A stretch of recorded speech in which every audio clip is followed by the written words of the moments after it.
Hello दोस्तों, नमस्कार। स्वागत है आपका आशीष क्लासेस पर। बात करेंगे द हिंदू एडिटोरियल की, और उससे पहले थोड़ी सी चर्चा हमारे पेड कोर्सेज की। ज़्यादा कुछ नहीं, बस इतना सा ध्यान रखिए कि पेड कोर्सेज में एक पेड कोर्स अपना एसएससी और सीडीएस के बच्चों के लिए चल रहा है। ये खैर चल नहीं रहा, ये तो पूरा हो चुका है। ये आप एक्सेस कर सकते हैं हमारी एप्लीकेशन आशीष क्लासेस से। 2 साल की वैलिडिटी यहाँ पर उपलब्ध है। आप इंस्टॉलमेंट्स में भी पेमेंट कर सकते हैं। एक ट्रांसलेशन वाला बैच उपलब्ध है। ये रेगुलर वीडियोस आपको मिल रहे हैं, पर डे एक वीडियो मिल रहा है। 40+ वीडियोस इसमें भी अपलोडेड हैं। और आज का जो सेशन है उसमें हम सबसे पहले क्लोज टेस्ट डिस्कस करेंगे, और एक आरएएस के विद्यार्थियों के लिए भी अपना कोर्स उपलब्ध है। वो भी कंप्लीट कोर्स है, आप सीधा ही एक्सेस कर सकते हैं उस कोर्स को। तो पहले क्लोज टेस्ट डिस्कस करेंगे आज के एडिटोरियल की क्लास से पहले। और क्लोज टेस्ट में आपको दिया है क्या, ये वाला जो क्लोज टेस्ट है ये पूछा गया था आपसे 2024 में। ये मैंने जो मेंशन किया था वो तो हटा दिया इसमें से। 2024 में पूछा गया क्लोज टेस्ट है। एससीएससी एमटीएस में शायद पूछा गया था। Our dash revolve around our work. ये जो चीज है ना वो घूमती है हमारे काम के इर्द गिर्द घूमती है। क्या चीज घूमती है? Our dash revolve around our work. क्या चीज? Our creatures, our lives, our histories, our mortals. देखो, मोर्टल जो होता है ना, ये नाउन के रूप में, जब इसको प्लूरल में यूज ही किया गया है तो समझो कि ये नाउन के रूप में है। और इसका मतलब क्या होता है? इसका मतलब होता है एन ऑर्डिनरी पर्सन। जब ये नाउन के रूप में है तो इसका मतलब क्या होता है? An ordinary person. कोई भी साधारण व्यक्ति जो होता है उसको हम बोलते हैं मोर्टल्स। ठीक है, तो यहाँ पे जो आपका आंसर है वो क्या आएगा फिलहाल तो हमें पता नहीं, लेकिन फिर भी एक अंदाजा लगा ही सकते हो कि हमारा जीवन इर्द गिर्द घूमता है काम के। क्रीचर्स, तो हमारे क्रीचर्स काहे को हम लोग बोलेंगे, ये तो प्राणी है। हमारी इतिहास क्यों बोलेंगे हम? ठीक है, इसलिए हमारा जीवन आपका आंसर है वो 1 नंबर आएगा। हमारी जिंदगियां जो है वो घूमती है काम के इर्द गिर्द। For the most part males have to labour with their hands in order to dash themselves. मतलब लगभग ये होता है कि जो पुरुष लोग हैं उनको मेहनत करनी पड़ती है अपने हाथों से। किस लिए मेहनत करनी पड़ती है? अपने आप को ऐसा करने के लिए। क्या करने के लिए? अपने आप को सपोर्ट करने के लिए, अपने आप को बेयर करने के लिए। बेयर का मतलब होता है टॉलरेट। बेयर का मतलब क्या होता है? टॉलरेट। इसे ही हम क्या कहते हैं? एंड्योर, सहन करना। ठीक है, इसे ही हम कहते हैं ब्रुक, और इसे ही कहते हैं पुट अप विद। तो ये सब जो है ना सहन करने के मीनिंग्स हैं। ठीक है, तो कह रहा है कि भाई, क्या कहना चाह रहा है कि लगभग ये देखने में आता है कि मेल्स जो हैं, जो पुरुष लोग हैं, उनको मेहनत करनी पड़ती है अपने हाथों से। किस लिए मेहनत? इसलिए करनी पड़ती है ताकि अपने आप को क्या कर सकें? सहन कर सकें। इसलिए क्या नहीं। इम्ब्रेस का मतलब होता है गले लगाना। इम्प्रेस जो शब्द है इसका मतलब क्या होता है? गले लगाना। तो गले लगाने की बात नहीं कर रहा है ये। प्रमोट का मतलब है अपने आप को प्रमोट करने के लिए, पदोन्नत करने के लिए। अपने आप को सपोर्ट करने के लिए, तो अपने आप का सहारा देने के लिए, अपने आप को सपोर्ट करने के लिए उनको जरूरत होती है काम करने की, मेहनत करने की। ठीक है, आगे क्या दिया? आगे दिया है but everyone needs to work. लेकिन हर व्यक्ति को आवश्यकता पड़ती है कि वो काम करे। और याद रखिए, एक ये जो कहावत है इन सम, ये एक फ्रेज है, फिक्स्ड फ्रेज है। इसका एक फ्रेज बनती है इन सम कैपेसिटी। इन सम कैपेसिटी, क्या कहावत है? इन सम कैपेसिटी। कैपेसिटी का मतलब है यहाँ पे इन सम कैपेसिटी। ये जो फ्रेज है इसका मतलब है कि उसे पार्शियली इंगेज होना पड़ता है, आंशिक रूप से कोई ना कोई काम जरूर करना पड़ता है। कोई ना कोई काम तो करना ही पड़ता है, आंशिक रूप से, पार्शियली, मार्जिनली, है ना, चाहे कंप्लीटली ना हो, उसको बोलते हैं इन सम कैपेसिटी। तो ये तो एक फ्रेज का हिस्सा है, तो ये तो कुछ आपको पढ़ा हुआ होगा, कुछ सब्सटेंशियल थिंग्स, तब आपको पता लगेगा। तो आपका जो आंसर है ये आएगा। मैग्नीट्यूड होता है आकार, वॉल्यूम होती है मात्रा, मेजरमेंट होता है मापन। मैग्नीट्यूड क्या होता है? आकार। वॉल्यूम क्या होती है? मात्रा। मेजरमेंट क्या होता है? मापन। तो इन सम कैपेसिटी का मतलब क्या हो गया? किसी ना, मतलब आंशिक रूप से, ये इसका ट्रांसलेशन है। आगे देखिए, फिर कह रहा है it provides honour and credit to us. ये हमें सम्मान प्रदान करता है, क्रेडिट प्रदान करता है। Nothing in life can be accomplished without it. जीवन में कुछ भी एकम्प्लिश नहीं किया जा सकता बगैर इसके। ठीक है, नथिंग इन लाइफ, जीवन में कुछ भी नहीं, कैन बी एकम्प्लिश्ड, प्राप्त नहीं किया जा सकता। एकम्प्लिश मतलब प्राप्त करना, पूरा करना, विदाउट इट, इसके बगैर। मैन इज ग्रेट, इंसान महान है, बिकॉज ऑफ हिज लेबर्स, किस लिए कि वो काम करता है, मेहनत करता है, और मेहनत के कारण ही महान है। डैश कम्स फ्रॉम वर्क, ये चीज है वो काम से ही आती है। क्या चीज आती है बेटा काम से? तो 4 नंबर में दे रखा है बोस्ट, मतलब तो होता है शेखी बघारना, बड़ी बड़ी बातें करना। इसका एक सिनोनिम होता है ब्रैग। बोस्ट का सिनोनिम क्या होता है? ब्रैग, शेखी बघारना या बड़ी बड़ी बातें करना। रेमेडी जो है इसका मतलब होता है उपाय या हल। रेमेडी क्या होता है? उपाय या हल। ग्लोरी का मतलब होता है यश, कीर्ति, पॉपुलैरिटी, है ना, फेम, प्रसिद्धि। और शेम का शर्म। तो काम से ही व्यक्ति के पास आता है, तो शेम यहां पे नहीं आएगा, बोस्ट नहीं आएगा, तो नेगेटिव हो गए। रेमेडी उपाय है तो कोई समस्या की बात थोड़ी ना कर रहा है, इसलिए अपने आप आंसर क्या लग जाएगा? ग्लोरी। ठीक है, तो नंबर 4 में जो आपका आंसर आएगा वो क्या आएगा? ग्लोरी।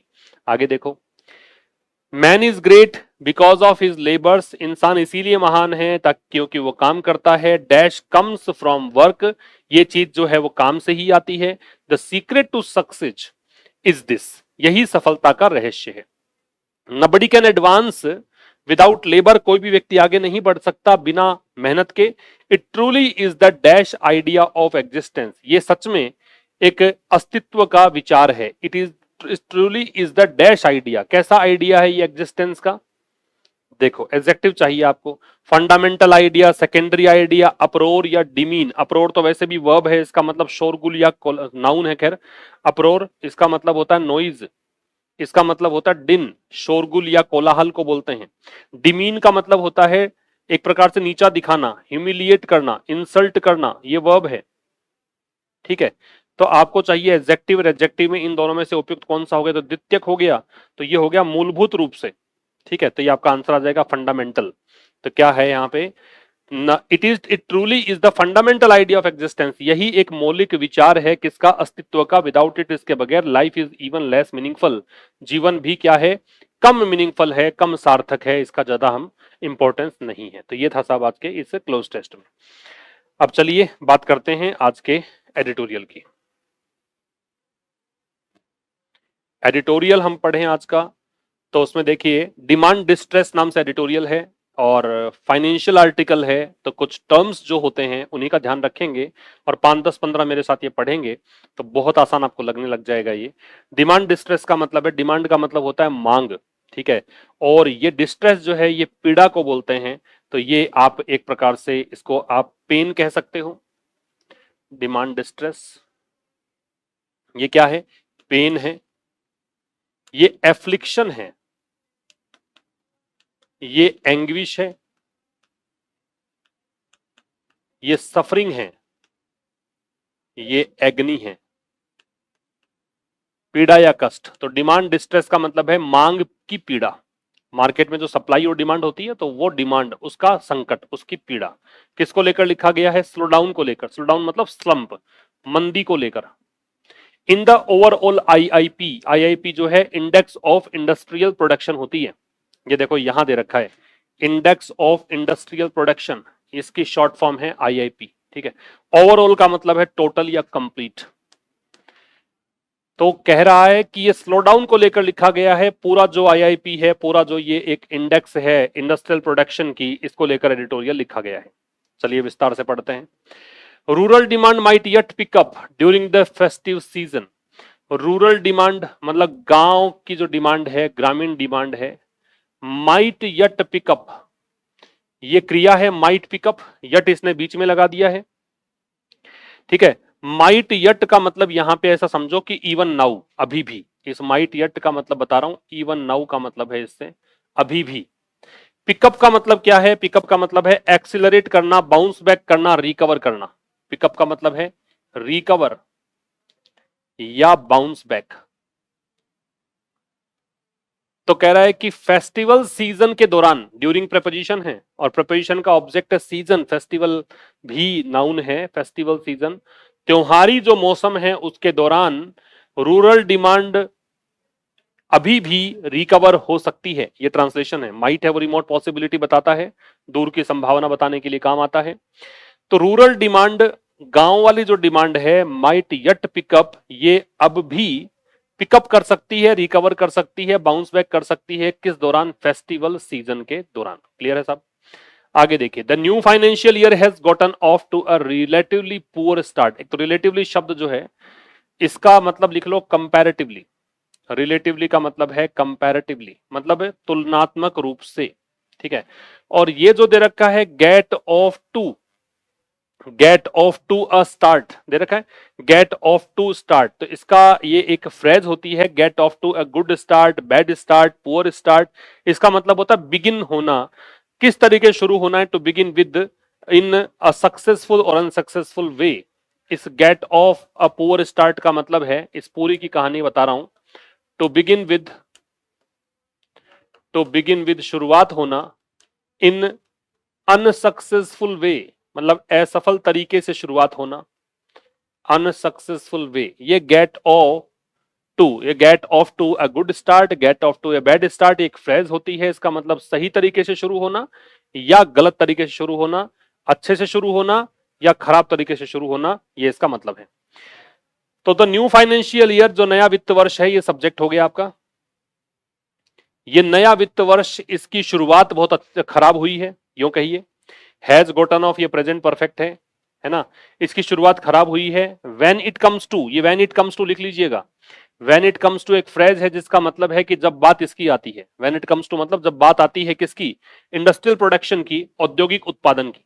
तो अगर हम बात करें औद्योगिक उत्पादन की, तो ये आप मान लीजिए कि औद्योगिक उत्पादन की अगर बात करेंगे, तो जो नया वित्त वर्ष है उसकी शुरुआत तुलनात्मक रूप से खराब रही है। ये रिलेटिवली जो दे रखा है, इसका मतलब है तुलनात्मक रूप से। तो नए वित्त वर्ष की शुरुआत जब हम बात इंडस्ट्रियल प्रोडक्शन के मायने में करते हैं, इस कॉन्टेक्स्ट में करते हैं, तो आप पाते हैं कि इसकी शुरुआत ठीक नहीं हुई है। Growth in the index of industrial production slumped to, ये स्लम्प जो है ये धीमा पड़ गया है, स्लो डाउन हो चुका है, ये मतलब है, ठीक है। इसका मतलब आप लिखिए प्लमेट हो गया है, प्लंज हो गया है, डिप हो गया है, ठीक है, गिरावट आ गई है इसमें, यूं मान लीजिए, ठीक है। इसको आप ड्रॉप भी कह सकते हैं और टंबल भी कह सकते हैं। तो इसमें गिरावट आई है, ये लुढ़क गया है। तो कह रहा है ग्रोथ जो है, ग्रोथ वृद्धि किसमें साहब, आईआईपी में, इस इंडेक्स ऑफ इंडस्ट्रियल प्रोडक्शन में, वो टेबल जो आपको औद्योगिक उत्पादन दर्शाती है, ये ग्रोथ जो है ये स्लम्प्ड हो गई, वर्ब इसकी। ये ग्रोथ धीमी पड़ गई है और कहां पहुंच गई है, 9 मंथ लो पर पहुंच गई है, 9 महीने के निचले स्तर पर पहुंच गई है। और वो स्तर कितना है, 1.2% है। कब की बात कर रहा है बेटा, इन मई 2025 की बात कर रहा है, मई 2025 में बात कर रहा है। और पर्टिकुलरली जब आप कोई मंथ या ईयर की बात करते हैं तो इन लगाते हैं, बहुत बार, अनेकों बार, हजार बार बता चुका हूं मैं ये बात, याद रखिएगा। दिस फॉलोज, यह फॉलो करता है, मतलब ये किसके बाद आया है, ये सब्जेक्ट हो गया, ये वर्ब हो गई। दिस फॉलोज एन 8 मंथ लो, ये 8 महीने का निम्न स्तर जो था 2.6%, कब की बात है, अप्रैल में, उसके बाद ये हुआ है। ये मई की बात कर रहा है, तो मई किसके बाद आता है, अप्रैल के बाद। तो अप्रैल में बेटा ये 8 महीने का सबसे निम्नतम स्तर था, ये 9 महीने का निम्नतम स्तर पहुंच गया है। बात समझ में आ गई। इन अप्रैल आ गया, तो ये भी मंथ देखिए पर्टिकुलर मंथ है, तो पर्टिकुलर मंथ या ईयर से पहले इन लगता है। टेकन टुगेदर, अगर साथ में देखा जाए, टेकन मतलब लिया जाए, टुगेदर मतलब साथ में, तो दोनों को कम्युलेटिव रूप से देखें, कम्युलेटिवली देखें, क्या लिख सकते हैं, कम्युलेटिवली, साथ में देखा जाए, है ना, या व्यूड टुगेदर कह सकते हो इसको। सारी चीजें इन टोटल देखें, इन सम देखें, इन टोटल, या इसे आप कह सकते हैं इन सम। तो कुल मिलाकर देखा जाए तो this puts the average, this की वर्ब है वो पुट्स है, ये दिस है वो सब्जेक्ट हो गया आपका, ठीक है। तो यह पुट्स द एवरेज ग्रोथ, यह जो औसत ग्रोथ है, औसत वृद्धि है इंडेक्स में, आईआईपी की बात है, उसको रखती है सो फार इन 25-26, अब तक, सो फार मतलब होता है अंटिल नाउ, अब तक, इन 25-26 एट जस्ट 1.9%, कितना, इस पायदान पर, इस स्तर पर, ये आंकड़े हैं, ज्यादा को सोचना नहीं है। तो अगर साथ में देखें, टोटल देखें, तो यह चीज जो है वो औसतन एवरेज जो है, औसतन जो ग्रोथ है इस इंडेक्स का, इंडेक्स कौन सी है, आईआईपी, इसलिए दे लग रहा है, पता है कौन सा इंडेक्स है। तो अगर साथ में देखेंगे तो ये औसत ग्रोथ को इस इंडेक्स में अब तक 2025-26 में इस लेवल पर रखती है। और ये लेवल की बात करें तो डाउन फ्रॉम द 5.7% एवरेज, और ये औसत एवरेज जो था वो था 2024-25 में कितना, 5.7%। ये आंकड़ा कितना था 24-25 में, इतना था। अभी 24, 25, 26 में कितना हो गया, इतना हो गया। बात समझ में आ गई? आइए, A major reason behind the dip in maize industrial performance was due to the electricity sector. A major reason, एक बड़ा कारण, एक महत्वपूर्ण कारण, ये सब्जेक्ट हो गया। बिहाइंड है वो प्रपोजिशन है, इसका मतलब होता है के पीछे। किसके पीछे? इस डिप के पीछे। डिप क्या है? गिरावट है, डिक्लाइन है। डिप क्या है? डिक्लाइन, गिरावट। ठीक है, तो इस गिरावट के पीछे कारण किसमें? इन मेज इंडस्ट्रियल परफॉर्मेंस, मई की जो ये औद्योगिक परफॉर्मेंस है उसमें। वॉज हो गई वर्ब, कहां है सब्जेक्ट? बहुत पीछे छूट गया। अ मेजर रीजन, इसकी वर्ब वॉज है। वो किस कारण से थी? तो ड्यू टू प्रेपोजिशन होता है। वैसे ड्यू टू कुछ डिक्शनरीज आपको बताएंगी कि ये फ्रेज है, लेकिन जैसे ही आप मैरियम वेबस्टर में जाएंगे तो वो डिक्शनरी आपको बताएगी कि ये फ्रेज ना होकर एक प्रेपोजिशन के रूप में भी डील कर सकते हैं आप इसको, तो प्रेपोजिशन है। किस कारण? सीधे इलेक्ट्रिसिटी सेक्टर, ये बिजली वाला सेक्टर है, उसके कारण थी। कह रहे कि साहब इतना नीचे गया कैसे? अब कारणों पे व्याख्या करें तो उसमें पाएंगे कि एक मुख्य कारण जो है इस गिरावट के पीछे, दैट डिप दे रखा है। दैट डिप इसलिए है क्योंकि हम बात कर रहे हैं निश्चित गिरावट, जिसकी हमने पिछले स्लाइड में आंकड़े देखे थे उसकी बात कर रहे हैं। तो इस गिरावट के पीछे मुख्य कारण, जो मई के महीने में इंडस्ट्रियल परफॉर्मेंस में गिरावट आई थी, उसका मुख्य कारण किस कारण था? इलेक्ट्रिसिटी सेक्टर के कारण।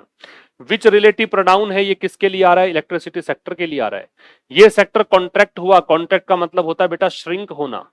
ये सेक्टर जो है श्रिंक हुआ, संकुचित हुआ, सिकुड़ा। इसमें क्या आया? ये डिक्रीज हुआ, इसमें गिरावट आई, इसको डिक्रीज भी कह सकते हैं। कितना? 5.8%। अब आगे कॉमा लगा के समझाया, इट्स वर्स्ट परफॉर्मेंस, ये सबसे खराब परफॉर्मेंस है इसकी। वर्स्ट क्या है? बैड की डिग्री कंपैरेटिव है। बैड होती है पॉजिटिव, वर्स होती है कंपैरेटिव, और वर्स्ट होती है सुपरलेटिव। अब आप सोचेंगे कि वर्स्ट से पहले द क्यों नहीं है? क्योंकि डिग्री सुपरलेटिव में तो द लगता है। वो इसलिए नहीं है क्योंकि ये पॉजेसिव एडजेक्टिव दे दिया। पॉजेसिव एडजेक्टिव के बाद में अपोस्ट्रोफ, मतलब ये आप द नहीं लगा सकते। ठीक है, तो ये सबसे खराब परफॉर्मेंस है। कब से? जून 2020 से। नियरली 5 ईयर्स अगो, और 2020 मतलब लगभग 5 साल पहले की बात है। बस समझाने का स्टाइल है, जैसे जैसे इसके दिमाग में आया लेखक के, वैसे वैसे जोड़ता चला गया, टुकड़ों में तोड़ दिया। सेंटेंस कॉम्प्लेक्स नहीं है, लेकिन टुकड़े दिख रहे हैं आपको अलग अलग जगह पे, तो आपको पिरोने में थोड़े से प्रॉब्लम्स आ सकती हैं। रिपीट कर रहा हूं, मुख्य कारण किस में? गिरावट में। गिरावट किसकी? इंडस्ट्रियल परफॉर्मेंस जो थी मई की, उसकी गिरावट। वो किस कारण थी? इलेक्ट्रिसिटी सेक्टर के कारण। जो कॉन्ट्रैक्ट हुआ इतना %, ये सबसे खराब परफॉर्मेंस है। कब से? देखें, जून 2020 से, लगभग 5 साल पहले। एगो एडवर्ब होता है। ठीक है, ये एडवर्ब है, ये समय बता रहा है। आगे कह रहा है this poor performance electricity generation, ये जो खराब परफॉर्मेंस है किसमें? इलेक्ट्रिसिटी उत्पादन में, बिजली उत्पादन में। तो दिस पुअर परफॉर्मेंस ये सब्जेक्ट है। किसमें परफॉर्मेंस? ये इसमें। इसको अलग से हटा देंगे तो ये आपकी वर्ब देखो यहां दे रखी है, ये वर्ब है। कैन बी पुट डाउन, ये can be put down passive दे रखा है। कैन के साथ बी है, मॉडल के साथ बी लगा के पैसिव बनाते हैं। पुट की तीनों फॉर्म सेम होती है, पुट पुट पुट। तो ये जो खराब परफॉर्मेंस है, पुअर का मतलब हमेशा ही गरीब नहीं होता, खराब भी होता है। तो ये खराब परफॉर्मेंस इलेक्ट्रिसिटी उत्पादन में can be put down to an unusually cool में। ये पुट डाउन टू एक फ्रेज है बेटा। पुट डाउन टू क्या है? एक फ्रेज है। Put down, put something down to something, क्या फ्रेज है? Put something down to something. ठीक है, इसका मतलब होता है कि ये समझ लेना कि भाई ये प्रॉब्लम है वो किस कारण से है? Is caused by particular thing, कि ये जो प्रॉब्लम है, ये जो प्रॉब्लम है इलेक्ट्रिसिटी जनरेशन में कमी की, ये इस कारण से। लिख लेना, तुम हिंदी में लिख लो अपने हिसाब से इसको, कि ये जो समस्या है वो इस कारण से है। ठीक है, ये जो प्रॉब्लम है, this problem is due to this thing, ये मतलब होता है इसका। ठीक है, कोई भी सिचुएशन खड़ी हुई है, कोई प्रॉब्लम खड़ी हुई है, वो इस पर्टिकुलर थिंग के कारण है। तो इलेक्ट्रिसिटी जनरेशन की जो खराब परफॉर्मेंस है वो किस कारण से है? वो है अनयूजुअली कूल में, असामान्य रूप से मई का महीना ठंडा रहा, इस कारण से। अनयूजुअली एडवर्ब है, असामान्य रूप से, एबनॉर्मली इसको कह सकते हैं, अनयूजुअली को। तो असामान्य रूप से ये जो महीना है मई वाला, ये थोड़ा ठंडा रहा इसलिए। But it could also point, लेकिन ये कंजंक्शन हो गया, नया क्लॉज स्टार्ट हो गया, ये सब्जेक्ट हो गया, ये वर्ब हो गई, और ये हेल्पिंग वर्ब है, और ये मैन वर्ब है, और ऑल्सो एडवर्ब है। लेकिन ये संकेत कर सकता है, पॉइंट के साथ टू लगता है, टुवर्ड्स लग सकता है, किस तरफ? लोअर ऑफ टेक की तरफ, मतलब कम। लोअर मतलब क्या है? लेस। कम किस तरफ? ऑफ टेक का मतलब खरीदारी होती है, परचेजिंग होती है। फॉर इंडस्ट्रियल पर्पसेस मतलब जो औद्योगिक उद्देश्य हैं उनके लिए। ऑफ टेक का मतलब लिख लीजिए the purchase of goods, the purchase of goods, खरीदारी होती है सामान की, उसको हम बोलते हैं ऑफ टेक। ठीक है, तो कह रहा लेकिन ये इशारा कर सकती है इस तरफ भी कि इंडस्ट्रियल पर्पसेस के लिए जो खरीदारी हुई है वो कम हुई है। द फैक्ट ऑल्सो रिमेन्स, ये फैक्ट सब्जेक्ट है, ये वर्ब है, ये आपका एडवर्ब है, और इस एडवर्ब का थोड़ा बिहेवियर देखिए, मैन वर्ब से पहले आता है, यहां मैन वर्ब से पहले, यहां मैन वर्ब से पहले। तो ये जो आंकड़ा है, ये जो फैक्ट है, ये बना हुआ है that the slow down in the overall IIP, कि जो पूरा आईआईपी है, ये जो इंडेक्स है उसमें जो मंदी है, पूरे आईआईपी में जो मंदी है, हैज बीन ब्रॉड बेस्ड, ये रही है। अब ये जो मंदी है ये सब्जेक्ट है, देखो ये कंजंक्शन आ गया, नया क्लोज स्टार्ट हो गया, यहां से नया क्लोज स्टार्ट हुआ, इसमें स्लो डाउन सब्जेक्ट हो गया। ये स्लो डाउन जो है वो हैज बीन रहा है, ये आपकी वर्ब है, और लिंकिंग वर्ब इसको बोल सकते हैं क्योंकि ये एडजेक्टिव है। ये ब्रॉड बेस्ड रही है, ब्रॉड बेस्ड का मतलब होता है एक्सटेंसिव रही है, काफी ज्यादा व्यापक रही है, इसको आप एक्सपेंसिव भी कह सकते हैं।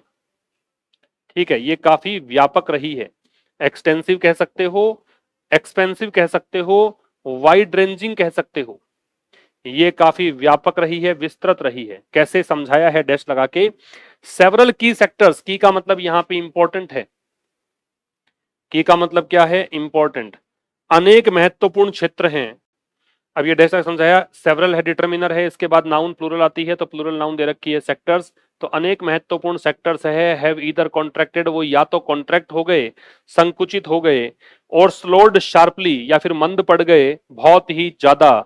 इस शार्पली का मतलब क्या है, इस शार्पली से मतलब है बहुत ज्यादा, थरली कह सकते हो, पूरी तरह से, पूरी तरह से, या इसको हैवीली कह सकते हो, मतलब बहुत ज्यादा धीमे पड़ गए, ये मतलब है।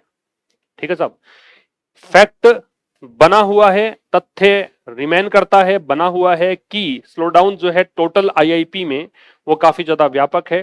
व्यापक कैसे, कि अनेक महत्वपूर्ण सेक्टर्स हैं वो या तो ऐसे हो चुके हैं, ये सेक्टर्स की वर्ब है, सेवरल की सेक्टर सब्जेक्ट हो गया, इसकी वर्ब है ये हैव, ये या तो कॉन्ट्रैक्ट हो चुके हैं, ये मैन वर्ब हो गई, और ईदर के साथ हम और लगाते हैं, ये कोरिलेटिव कंजंक्शन है, और या फिर स्लो हो गए हैं, और शार्पली स्लो हुए हैं, बहुत ज्यादा स्लो हुए हैं। द मैन्युफैक्चरिंग सेक्टर स्लॉड, जो निर्माण क्षेत्र है, मैन्युफैक्चरिंग सेक्टर है, ये स्लो हुआ, ये धीमा पड़ा, टू अ ग्रोथ ऑफ 2.6%, कहां पहुंच गया, 2.6% की वृद्धि तक पहुंच गया इन मई के महीने में। ठीक है, ये टू बताता है कि क्या डेस्टिनेशन है, कहां पहुंच गया है। तो ये निर्माण क्षेत्र स्लो हुआ, यहां तक पहुंच गया मई में, down from 5.1% in May last year, पिछले साल मई में कितना था, 5.1% था, तो इससे डाउन आ गया, 2.6% रह गया। ये तो आंकड़े हैं। आगे कहा है डीपर लुक शोज, डीपर मतलब थोड़ा सा और गहनता से देखेंगे, थोड़ा और कीन लुक करेंगे, थोड़ा और गहराई से देखेंगे, तो ये दिखाता है, ये सब्जेक्ट हो गया, ये वर्ब हो गई, ये कंजंक्शन हो गया, ये दिखाता है, क्या दिखाता है, फिर सब्जेक्ट नया स्टार्ट हो गया, नया क्लोज है, कि ये जो मंदी है वॉज ड्रिवन बाई, ये ड्रिवन है, ये प्रेरित है, ये कोज्ड है, इस ड्रिवन बाई को आप कह सकते हैं कोज्ड बाई। ये मंदी इस कारण से है, किस कारण से है, कॉन्ट्रैक्शंस, कॉन्ट्रैक्शंस का मतलब वही संकुचन है, कॉन्ट्रैक्शन का मतलब है श्रिंकेज, ये संकुचन के कारण है। संकुचन किसमें, इन द मैन्युफैक्चर, मतलब इसमें निर्माण में, निर्माण किसका, टेक्सटाइल्स मतलब वस्त्रों का, लेदर प्रोडक्ट्स मतलब चमड़े के उत्पादों का, केमिकल्स रसायनों का, फार्मास्यूटिकल्स दवाइयों का, इलेक्ट्रॉनिक्स बिजली का, एंड फर्नीचर फर्नीचर का। तो ए डीपर लुक, थोड़ा और गहराई से देखेंगे कि आईआईपी में सब मंदी आई क्यों है, तो ये दिखाता है कि स्लो डाउन जो है वो इससे ड्रिवन था, मतलब इससे ये कॉज्ड था, इससे ये प्रपेल्ड था, प्रपेल्ड भी कह सकते हो इसको आप, इसको आप इन्फ्लुएंस्ड भी कह सकते हो। ये इससे इन्फ्लुएंस्ड था, किससे इन्फ्लुएंस था, कॉन्ट्रैक्शन से, श्रिंकेज से, श्रिंकेज किसमें, मैन्युफैक्चर में, मैन्युफैक्चर किसका, इन प्रोडक्ट्स का। While some of these are core sectors, यद्यपि इनमें से कुछ सेक्टर्स जो हैं कोर सेक्टर्स हैं, कोर का मतलब है सेंट्रल है, मुख्य है, महत्वपूर्ण है, जिन पे सब कुछ टिका हुआ है। वाइल है वो यद्यपि का मीनिंग देता है, ऑल्दो का मीनिंग देता है, कंजंक्शन है, दो का मीनिंग देता है, यद्यपि कह सकते हो। यद्यपि इनमें से कुछ सेक्टर जो है सब्जेक्ट है बेटा ये, और ये प्रोनाउन है फिलहाल यहाँ पे, क्योंकि सम के बाद में कोई नाउन नहीं है। अगर इसके बाद में नाउन होती तो इसको डिटर्मिनर हम कह सकते थे। तो यद्यपि इनमें से कुछ सेक्टर्स जो हैं वो कोर सेक्टर्स हैं, सम की वर्ब है वो आर है, ये कोर सेक्टर्स हैं, कोर सेक्टर्स जो हैं वो कॉम्प्लीमेंट हैं, ठीक है। मोस्ट आर, अधिकांश, मोस्ट का मतलब है ऑलमोस्ट, और पिछले सेशन में शायद बात हमने की थी कि मोस्ट के पहले जब कुछ नहीं आता है, न दे लगता है न ए लगता है, तो इसका मतलब होता है ऑलमोस्ट, ठीक है। यद्यपि कुछ इनमें से कुछ सेक्टर्स जो है वो कोर सेक्टर्स हैं, महत्वपूर्ण सेक्टर्स हैं, सेंट्रल सेक्टर्स हैं। मोस्ट आर कंज्यूमर फेसिंग, कुछ है वो उपभोक्ता उन्मुख हैं, फेसिंग का मतलब उपभोक्ता उन्मुख है, ठीक है, उन्मुख का मतलब उनकी डायरेक्शन में है। इंप्लाइंग दैट, इंप्लाई का मतलब होता है कि इसका मीनिंग ये है, हिडन मीनिंग ये है। इंप्लाई का मतलब क्या होता है, ये इंडिकेट करता है, ये सजेस्ट करता है, ये हिंट करता है, ठीक है। तो ये संकेत देते हुए कि, ये कंजंक्शन हो गया, नया क्लोज स्टार्ट। ये संकेत करता है कि डिमांड इन द इकोनॉमी, इस अर्थव्यवस्था में जो डिमांड है, ये सब्जेक्ट हो गया।